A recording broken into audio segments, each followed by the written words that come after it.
샬롬 샬롬 샬롬 샬롬.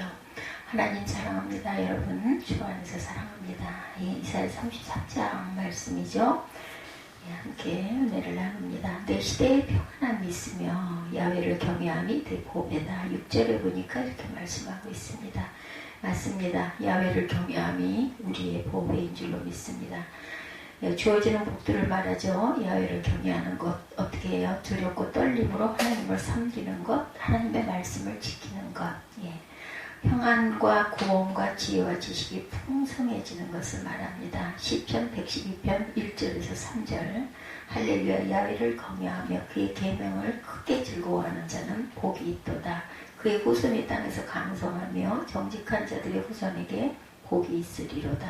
부와 재물이 그의 집에 있으며 그의 공의가 영구히 서 있으리로다. 잠언 22장 4절에도 겸손과 야훼를 경외함에 보상한 재물과 영광과 생명이다. 이렇게 말씀하고 있습니다.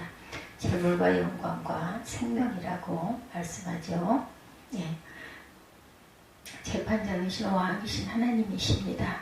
너희의 호흡은 불이 되어 너희를 삼킬 것이며 11절에 아수르 군대의 멸망을 예언하는 것이죠. 아수르가 남유다를 치러왔다. 하루아침에 18만 5천 명이 죽어서 돌아간 사건이 있었어요. 여러분요 19장 35절에 이 밤에 야훼 사자가 나와 아수르 진영의 군사 18만 5천 명을 친지라. 아침에 일찍 일어나 보니 다 송장이 되었다 말씀하죠. 이사야 31장 8절에도 아수르는 칼에 엎드릴 것이니 사람이 칼로 말미암음이 아니겠고 칼에 삼켜질 것이나 사람의 칼로 말미암음이 아닐 것이며 그는 칼 앞에 도망하는 것이요 그의 장정들이 공격하는 자가 될 것이라. 그는 높은 곳에 거하시리니 16절에 그의 물은 끊어지지 아니하리로다. 공의로운 그런 자들의 구원을 예언합니다. 높은 곳에 거하게 되는 자들 16절에 모두 하나님을 경외하는 의로운 자들이다. 하나님은 그런 자들에게 다음과 같은 복을 주시겠다고 약속하세요. 반석이 되어주겠다. 고린도전서 10장 4절이고 마태복음 7장 24절입니다. 그러므로 누구든지 나 이 말을 듣고 행하는 자는 그 집을 반석 위에 지은 지혜로운 사람 같으니 추출을 반석 위에 놓은 까닭이다. 양식을 공급해 주겠다라고 말씀하죠. 양식을 공급해 주겠다라고 말씀합니다. 요한복음 6장 27절에 썩을 양식을 위하여 일하지 말고 영생토록 있는 양식을 위하여 하라. 이 양식은 인자가 너에게 주겠다. 물이 끊어지지 않을 것이요 말씀합니다. 요한복음 4장 13, 4절에 예수께서 대답하여 이르시되 내가 주는 물은 그 속에 영생하도록 솟아나는 샘물이 되리라. 20절에 예루살렘을 보리니 이것은 옮겨지지 아니할 장막이라. 예루살렘의 구원을 예언합니다. 예루살렘은 하나님의 영원한 처소인 성전이기 때문에 이방 민족들로부터 침입을 받아도 하나님이 끝까지 지키고 옮겨지지 않게 해주시겠다는 것입니다. 열왕기상 8장 13절에 내가 참으로 주를 위하여 계실 성전을 건축하였사오니 주께서 영원히 계실 처소로소이다. 이렇게 이야기하고 있습니다. 하나님은 공의의 하나님이시죠. 공의의 하나님이십니다. 하나님께서는 악에 대해서 좌우로나 우로나 치우치지 않게 한 대로 공정하게 판단하시고 그 대가를 지불케 하시는 분이라는 거죠. 아수르는 하나님께 범죄했어요. 그래서 하나님은 이사야를 통해 그들이 행한 대로 갚으리라고 선언합니다. 그 선언의 내용을 기록하고 있는 부분이 바로 이사야 33장입니다. 아수르의 악행에 대해서 말씀하고 있어요. 너 학대를 당하지 아니하고도 학대하며 속이고도 속임을 당하지 아니하는 자여 화 있을진저 내가 학대하기를 그치면 내가 학대를 당할 것이며 내가 속이기를 그치면 사람이 너를 속이리라. 야훼 우리의 은혜를 베푸소서. 우리가 주를 앙망하오니 주는 아침마다 우리 팔이 되시며 환난 때에 우리의 구원이 되소서. 요라는 소리로 말미암아 민족들이 도망하며 주께서 일어나심으로 말미암아 나라들이 흩어졌나이다. 학대하지 않고도 남을 학대합니다. 아수르는 메소포타미아 문명의 중심지로 불릴 만한 니느웨를 수도로 하여서 메소포타미아 북부 전체를 석권한 강대한 나라였어요. 이 제국은 사방의 어떤 제국의 위협으로부터 더 면제를 받습니다. 당대 아수르를 위협할 만한 다른 제국이 없었기 때문이죠. 그만큼 아수르는 다른 나라나 민족으로부터 수모나 학대를 받지 않았는데 그럼에도 불구하고 다른 이웃 민족이나 나라를 학대합니다. 그들을 업신여기죠. 아수르는 선을 악으로 갚았던 것입니다. 예, 신명기 14장 14절에 공공하고 비난한 틈꾼은 너희 형제든지 내 땅 성문 안에 우고하는 객이든지 그를 학대하지 말며 그 품삯을 당일에 주고 해진 후까지 미루지 말라. 이는 그가 가난함으로 품삯을 간절히 바랍니다. 그가 너를 야곱께 호소하지 않게 하라. 그렇지 않으면 그것이 네게 죄가 될 것이다. 이렇게 말씀하셨어요. 학대하는 자에 대해서 잠언 14장 31절에 가난한 사람을 학대하는 자는 그를 지으신 이를 멸시하는 자요 궁핍한 사람을 불쌍히 여기는 자는 주를 공경하는 자다. 속지 않고도 남을 속입니다. 하나님의 가르침은 남에게 해를 받을지라도 남에게 덕을 끼치고 유익을 끼치리라고 했어요. 이것은 하나님 나라의 윤리강령이죠. 그렇지만 이런 고도의 수준에 이르지 않더라도 적어도 세상의 윤리도 해를 받지 않고 해를 끼치지 않도록 양심이 규정합니다. 그럼에도 불구하고 아수르는 남으로부터 속임으로 인해 해를 입지 않았으므로 남을 속여 남에게 해를 입혔어요. 아수르의 왕과 신민들은 주변 민족과 나라들을 기만한 수로 욕보이고 그들을 죽이고 약탈합니다. 따라서 그들의 죄악은 가볍지가 않았어요. 속이는 자를 싫어하시죠. 하나님은 시편 5편 6절입니다. 거짓말하는 자들을 멸망시키리이다. 야훼께서는 피 흘리기를 즐기는 자와 속이는 자를 싫어하시나이다. 말씀하죠. 속이는 것에 어리석음에 대해서 잠언 14장 8절에 슬기로운 자의 지혜는 자기의 길을 아는 것이라도 미련한 자의 어리석음은 속이는 것이다. 이렇게 말씀하고 있어요. 죽임을 당하지 않고도 죽임을 당합니다. 자연 속에서 사는 동물들의 생활을 보면 동물들도 순리 속에 살아요. 배가 고프지 아니하면 다른 동물을 건드리지를 않는다고 그러죠. 동물들도 자신이 위험에 처하지 않는 다른 동물을 해하지가 않는다. 동물도 이렇게 사는 것이 자연의 순리예요.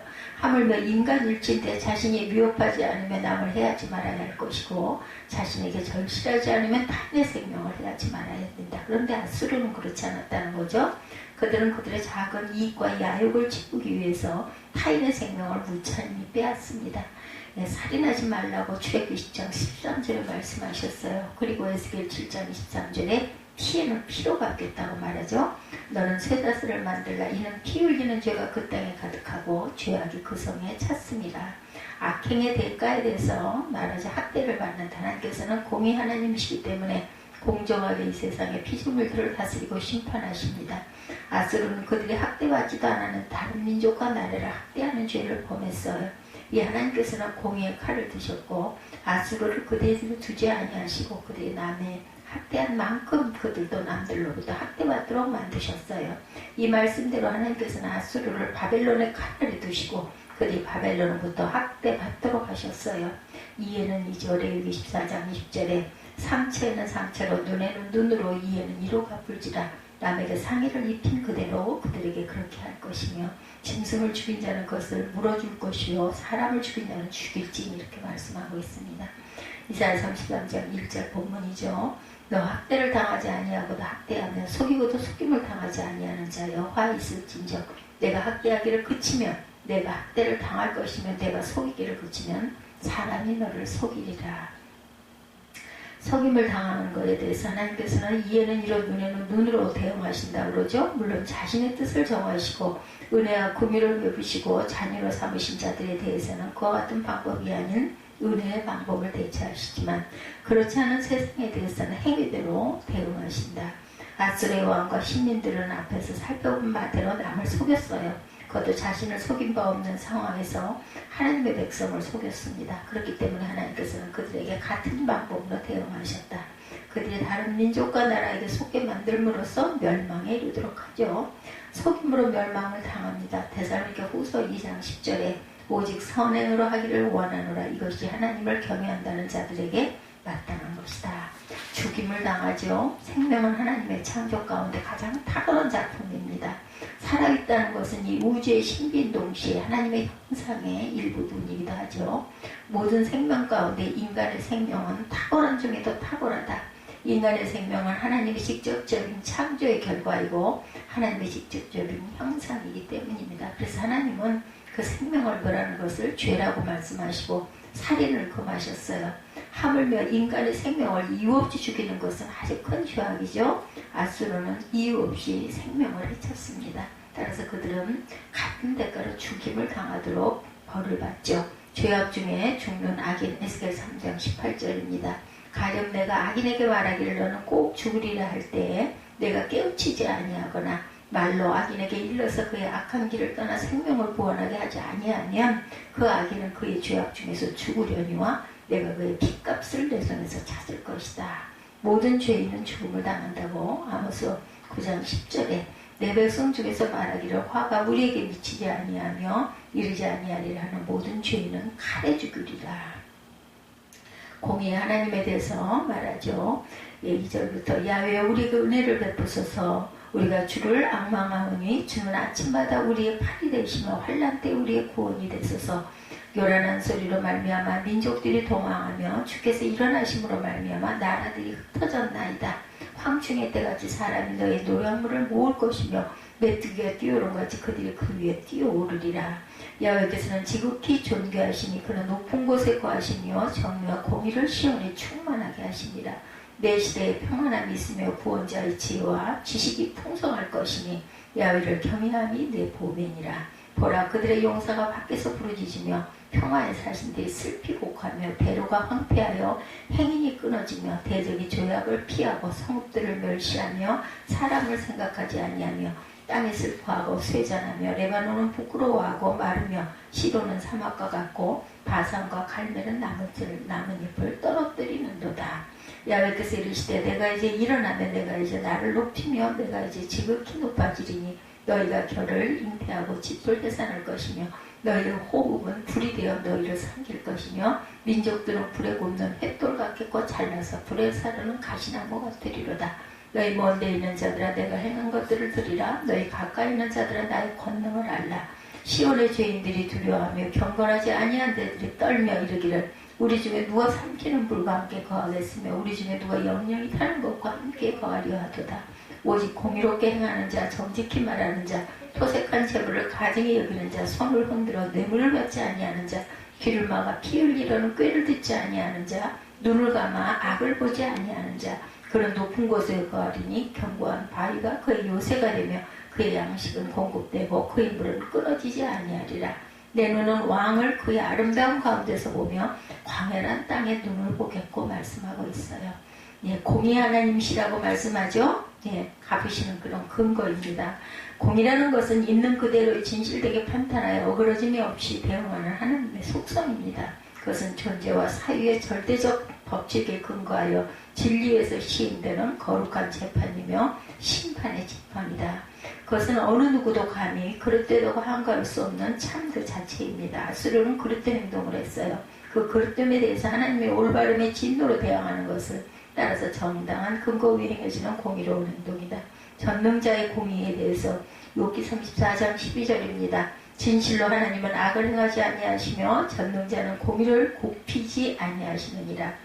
예, 이사야 30장 18절에 그러나 야훼께서 기다리시나니 이는 너희에게 은혜를 베풀려 하시며 일어나시리니 이는 너희를 긍휼히 여기려 하시며 대저 야훼는 정의의 하나님이시라. 그를 기다리는 자마다 복이 있도다. 재판관 되신 하나님이시죠. 이 세계 하나님 외에 불의에 대항하여 판단하고 심판하실 신이 계시지 아니합니다. 다른 판단과 심판을 내리실 절대자가 존재하지 않죠. 오직 야훼 하나님 한 분만이 세계와 우주의 재판관이시다. 재판관은 판단하고 판단에 따른 상고를 집행할 권한을 가지고 있죠. 그러므로 그가 그릇된 아수르와 및 동일한 악인들을 심판하시는 것은 정당합니다. 예, 현재나 이후의 모든 악인도 그 판단과 심판에 굴복해야 할 것이다. 사무엘상 24장 15절입니다. 그런즉 야훼께서 재판장이 되어 나와 왕 사이에 심판하사 나의 사정을 살펴 억울함을 풀어주시고 나를 왕의 손에서 건지시기를 원하나이다 하니라. 오직 하나이신 재판자이시죠. 야고보서 4장 12절에서 말씀합니다.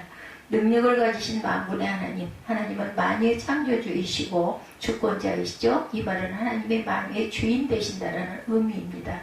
만유의 주인이 그 소유를 판단하시고 심판하시는 것은 정당합니다. 18절부터 봅니다. 내 마음은 두려워하던 것을 생각해내리라. 계산하던 자가 어디 있느냐? 공세를 계량하던 자가 어디 있느냐? 망대를 계수하는 자가 어디 있느냐? 내가 강포한 백성을 보지 아니하리라. 그 백성은 방언이 어려워 내가 알아듣지 못하며 말이 이상하여 내가 깨달지 못하는 자니라. 우리 절기의 시온성을 보라. 내 눈이 안정된 처소인 예루살렘을 보리니 그것은 옮겨지지 아니할 장막이라. 그 말뚝이 영영이 뽑히지 아니할 것이요 그 줄이 하나도 끊어지지 아니할 것이며 야훼는 거기에 위험 중에 우리와 함께 계시니 그곳에는 여러 번이 큰 호수가 있으나 노저는 배나 큰 배가 통행하지 못하리라. 그래서 야훼는 우리 재판장이시오 야훼는 우리에게 율법을 세우시니요 야훼는 우리의 왕이니 그가 우리를 구원하실 것임이라. 내 돛대줄이 풀렸으니 돛대의 밑을 튼튼하지 못하게 하였고 돛을 달지 못하였느니라. 때가 되면 많은 재물을 탈취하여 나누리니 저는 자도 그 재물을 취할 것이며 그 거주민은 내가 병들었느라 하지 아니할 것이라. 거기에 사는 백성이 사죄함을 받으리라 말씀합니다. 하나님께서 한치의 실수도 없이 자신의 심판을 반드시 집행할 능력을 소유하고 계신다라는 전능자 하나님이시죠. 그러므로 악인은 모두 그 심판에 피할 수 없어요. 오직 복종만 있을 뿐입니다. 전능한 하나님, 창세기 17장 1절입니다. 아브라함이 99세 때 야훼께서 아브라함에게 나타나 그에게 이르시되 나는 전능한 하나님이라 너는 내 앞에서 행하여 완전하라 말씀하죠. 이스라엘의 전능자 이사야 1장 24절입니다. 그러므로 주 만군의 야훼 이스라엘의 전능자가 말씀하시되 슬프다 내가 장차 내 대적에게 보응하여 내 마음을 편하게 하겠고 내 원수에게 보복하리라. 그래서 우리 33장 1절에서 24절까지의 전능한 하나님, 공의의 하나님이 아수르의 그 악을 심판하시죠. 아수르는 이유 없이 근거 없이 남을 학대하고 속이고 살육함으로 동일하게 학대받고 속임당하고 살육당하여 급기에 멸망에 처합니다. 누구에 의해서? 바벨론에 일어난 의해서 그렇죠. 아수르뿐만 아니라 모든 악인도 동일하게 멸망당하지 아니할 수 없다. 잘 되는 것 같지만 사실은 절대로 구원이 없는 그러한 사망의 길로 걸어가는 거죠. 하나님은 주인 되시고 전능하시고 그 심지가 곱고 굳으시는 분이다. 그러므로 우리는 그의 피조물로 악을 행치 말고 선을 행함으로 진노를 피해야 되겠다. 재판장이시고 왕이신 하나님 13절에서 24절을 중심으로 함께 은혜를 나눠봅니다. 오늘 본문 22절에 보면 대저 야훼는 우리의 재판장이시오 야훼는 우리에게 율법을 세우시니요 야훼는 우리의 왕이시니 우리를 구원하실 것임이라 이렇게 말씀하고 있죠. 아수르 사내립의 손에서 해방된 예루살렘이 안정되고 행복한 모습을 묘사하고 있는 이것은 미래에 도래할 메시아 왕국을 예표하고 있습니다. 원래 이스라엘은 왕이 없었죠. 정확하게 말씀드리자면 하나님께서 직접 이스라엘의 왕이 되셔서 친히 백성을 인도하고 통치하셨어요. 근데 이스라엘 백성들은 이런 하나님의 통치에 만족할 수가 없어 눈에 보이는 왕이 없으니 왕을 세워달라고 그러죠. 이웃 나라들이 강력한 왕제를 형성해서 국가 조직을 갖추고 나아가는 모습을 보고 부러워합니다. 남의 떡이 커 보이죠. 그래서 이웃나라와 같은 왕을 세워달라고 하나님께 때를 썼어요. 그래서 세워진 왕이 사울왕이었죠. 이는 하나님의 마음을 불쾌하게 했어요. 그렇지만 하나님은 그들의 소원을 들어주시죠. 이스라엘 백성이 원하는 것이 무엇인지 아시는 하나님은 그들이 생각한 것과 맞는 사람이 사울을 선택하여 왕으로 세우도록 허락하십니다. 그 이후에 이스라엘에 수많은 왕들이 등장하죠. 다윗왕과 같이 신앙과 능력이 겸비되는 왕을 만났을 때 나라가 태평하고 번영했어요. 그죠? 40년 동안. 그러나 여로보암, 아합, 므낫세와 같은 악한 왕을 만났을 때 정말 백성들이 말할 수 없는 고통을 받고 정말 너무나 불쌍하다는 생각이 들어서 저도 이 역사를 보면서 그 시대에 태어난 사람들은 과연 뭘까? 너무나 억울하겠다.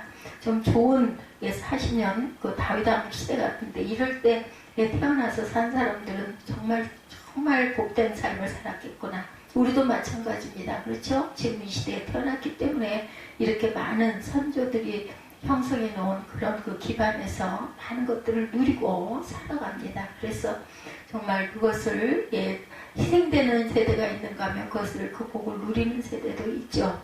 이스라엘 백성이 원하는 것이 무엇인지 아시는 하나님은 그들이 생각한 것과 맞는 사람의 사울을 선택하여 왕으로 세우도록 허락해 주셨는데, 그 이후에 이스라엘은 수많은 왕들이 등장해서 신앙과 능력이 겸비되는 왕을 만났을 때 나라가 태평하고 또한 번영했어요. 예, 그러나 이런 그 악한 왕들, 여로보암, 문하세 같은 악한 왕을 만났을 때 말할 수 없는 착취로 인하여 고통을 받고 죽어가기도 합니다. 또한 전쟁으로 인해서 많은 사람들이 희생이 됐겠죠.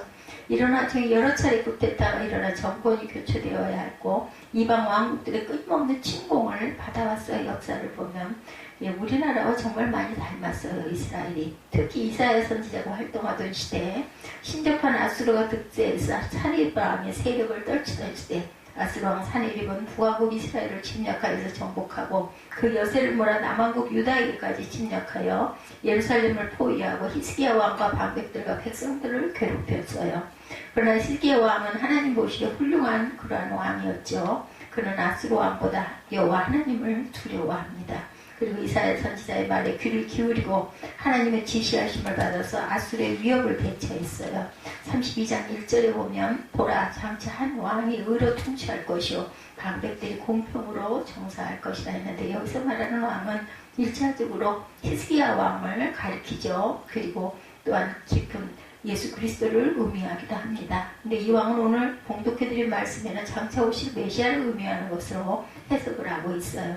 이처럼 히스기야 왕으로 상징된 메시아가 과연 어떤 왕이신가에 관해서 같이 생각해 봅니다. 첫째로 우리의 왕이신 야훼는 영광 중에 계신 왕이죠. 본문 17절에 너희는 그 영광 중에 왕을 보리라. 우리의 왕이신 예수 그리스도의 영광 중에 다스리시는 그러한 왕이시라는 거예요. 그 왕을 보리라고 말씀하죠. 세상의 왕들은 영광 중에 군림하여 즉위하였다가 부끄럽게 물러나는 경우가 허다합니다. 헤롯은 영광스럽게 즉위했지만 벌레가 먹었어요. 몸이 썩어서 죽는 비참한 종말을 맞이합니다. 자신을 우상을 만들어가지고 절하라고 하고 하다 그만 벌레가 먹어서 죽이죠. 알렉산더는 아라비아 원정을 준비하던 중에 33세 젊은 나이로 갑자기 죽었어요. 시작. 그는 그의 부하들과 브루투스의 칼에 찔려서 원로원 회의장에서 암살을 당합니다. 나폴레옹은 대서양의 세인트 헬레나 섬에 유배되어서 쓸쓸한 종말을 맞이하면서 예수 그리스도의 그의 사역에 대해서 극찬을 하고 돌아가죠. 외국에서만 이런 일이 있는 것이 아니죠. 온 국민의 기대를 한몸에 받고 귀국한 초대 대통령으로 취임했던 이승만 대통령 슬픈 말로를 또한 잊지 못합니다. 5.16 군사혁명을 일으켜 18년 동안 막강한 권력을 누려왔지만 자신이 아끼던 부하 김재규의 권총에 졸지에 목숨을 잃은 박정희 대통령의 마지막은 세상 왕의 종말이 선과 같지 않음을 보여줍니다. 이분의 그 내용은 제가 어린 날 본 그러한 그 내용이기도 하죠. 민주주의의 출범으로 국민의 절대 지지를 받던 정치 구단 김영삼 대통령이 통치 5년은 화려한 끝마무리를 보여주지 못했고, 대안이라 생각했던 김대중 대통령의 인기 또한 예전과 같지 않았어요. 그렇죠. 그러나 예수님은 영광 가운데 즉위하신 후 계속해서 영원토록 영광으로 다스리셨어요. 예수님의 영광은 세상 왕의 영광처럼 그러한 그 악을 참출하는 일이 결코 없었다는 것. 예수님의 영광은 처음과 끝이 동일하죠. 오직 의롭게 행하는 자, 정직히 말하는 자, 토색한 재물을 가증히 여기는 자, 손을 흔들어 뇌물을 받지 아니하는 자. 15,6절이죠. 귀를 막아 피 흘리려는 꾀를 듣지 아니하는 자, 눈을 감아 악을 보지 아니하는 자. 그런 높은 곳에 거하리니 견고한 바위가 그 보장이 되며 그 양식은 공급대로 그 물은 끊어지지 아니하리라 하셨느니라. 둘째로 우리의 왕이신 야훼는 자기 백성을 안전히 보호하십니다. 영광 중에 왕이신 예수님의 다스림을 받은 사람은 참으로 안전한 보장을 얻게 되죠. 17절에 보면 내 눈은 왕을 그의 아름다운 가운데 보며 광활한 땅을 눈으로 보겠고 내 마음은 두려워하던 것을 생각해내리라. 계산하던 자가 어디 있느냐? 공세를 계량하는 자가 어디 있느냐? 마음대를 계수하던 자가 어디 있느냐? 내가 강포한 백성을 보지 아니하리라. 그 백성은 방언이 어려워 내가 알아듣지 못하며 말이 이상하여 내가 깨달지 못하는 자니라. 이렇게 말씀하고 있어요. 이제는 넓은 평원을 자유롭게 활보할 수 있게 되리라는 거죠. 18절에 너희 마음에는 두려워하던 것을 생각하여 내리라고 했는데 이 말씀은 야훼의 영광스러운 다스림 안에 두려움이 사라지고 두려움은 과거의 추억이 되리라는 뜻입니다. 계산하는 자가 어디 있느냐고 했어요. 이 말은 아수르의 침략군이 유대인들 그 중에서 전쟁이 끝나고 갈 인원을 산출하기 위한 인구조사를 실시하던 일을 가리킵니다. 야훼께서 통치하시리니 이제는 그런 일이 없으리라는 것이죠. 공세를 측량하던 자가 어디 있느냐. 역시 종주국인 아수르에 바칠 세금을 계산하기 위해서 파견되어 있던 그 징세관을 염두에 둔 말이죠. 그처럼 서민을 착취하는 징세관이 다시는 서민을 괴롭히지 아니하리라는 것입니다. 18절에 공세를 계량하던 자가 어디 있느냐. 19절에 내가 강포한 백성을 보지 아니하리라. 그 백성은 방언이 어려워 내가 알아듣지 못하면 말이 이상하여 내가 깨달지 못하는 자니라. 우리 절기에 시온성을 보라. 내 눈이 안정된 처소인 예루살렘을 보리니 그것은 옮겨지지 아니할 장막이라. 그 말뚝이 영영이 뽑히지 아니할 것이고 그 줄이 하나도 끊어지지 아니할 것이라고 말씀하고 있어요. 20절에 그렇죠? 예, 우리의 절기인 시온성을 보라. 우리의 절기인 시온성 내 눈을 안정된 처소에 예루살렘을 보리니 옮겨지지 아니할 장막이라. 그 말뚝이 영영이 뽑히지 아니할 것이요 그 줄이 하나도 끊어지지 아니하리라. 21절에도 예루살렘의 노지라는 배나 큰 배가 통행치 못한 넓은 하수나 강으로 둘러싸인 요새처럼 되리라고 말씀하죠. 예, 여러 강과 호수가 있으나 요젓는 배나 큰 배가 통행하지 못하리라. 대저 야훼는 우리의 재판장이시오 우리에게 율법을 세우신 이시오 우리의 왕이시니 그가 우리를 구원하실 것입니다. 내 돛대줄이 풀렸으니 돛대에 빛을 튼튼히 하지 못하였고 돛대 달지 못하였느니라. 때가 되면 많은 재물을 탈취하여 나누리니 저는 자도 그 재물을 탈취할 것이며 그 거주민은 내가 병들었느라 하지 아니할 것이라. 거기에 사는 백성이 사죄함을 받으리라. 예, 요새를 둘러싸 흐르는 강이 너무나 넓어서 노지라는 군함이나 큰 배를 쳐서 감히 접근하지 못한다는 것이죠. 요새의 안전함을 비유적으로 말하고 있습니다. 예, 그 큰 배가 통행치 못한 넓은 하수나 강으로 둘러싸인 요새처럼 되리라. 예수 그리스도께서 왕으로 다스리는 나라는 어떤 환난이나 고난에도 요동함이 없을 것이다. 아수르와 같은 대적과 방해 세력이 날뛰는 거친 세상 속에서도 확실하게 안전을 보장받을 수가 있다. 저와 여러분이 영광의 왕이신 주님에게 우리의 인생을 맡기면 주님은 우리가 편히 쉴 수 있는 그늘이 되어주신다 그러죠. 그래서 야훼는 우리의 피난처시오 산성이시오 피할 바위시라고 이렇게 고백하고 있습니다. 시편 18편 2절에 셋째 우리의 왕이신 야훼는 우리 재판장이고 율법의 집행자다. 22절이었죠. 대저 야훼는 우리 재판장이요 야훼는 우리에게 율법을 세우신 자시오 우리의 왕이시다. 재판장에게는 사람의 무죄와 유죄 여부를 결정할 수 있는 권한을 갖고 계시죠.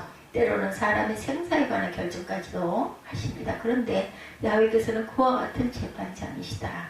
세상의 재판장들이 자신들의 법을 만들지 않습니다. 다른 사람들이 만들어 놓은 법을 가지고 재판을 하죠. 그러므로 그들은 법의 정신을 모를 수도 있고 법을 오해할 수도 있어요. 그러나 야훼는 재판장이실 뿐만 아니라 스스로 법을 제정하신 입법자라는 거죠. 22절에 우리의 재판장이시고 우리에게 율법을 세우신 이시다.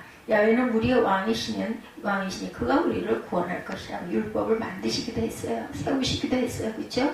그렇기 때문에 야고보서 4장 12절에도 입법자와 재판자는 오직 하나님이시니 능히 구원하기도 하시며 멸하기도 하시리라 말씀합니다. 야훼는 법의 정신을 정확하게 아실 뿐만 아니라 법을 오해하시는 일이 없기 때문에 법을 잘못 적용하는 일이 결코 없다. 실수하지 않으신 하나님이라 우리가 찬양하죠. 그러므로 우리 인생사의 모든 사건은 우리의 재판장이신 주님께 맡겨 처리할 때 실수나 실패가 없다.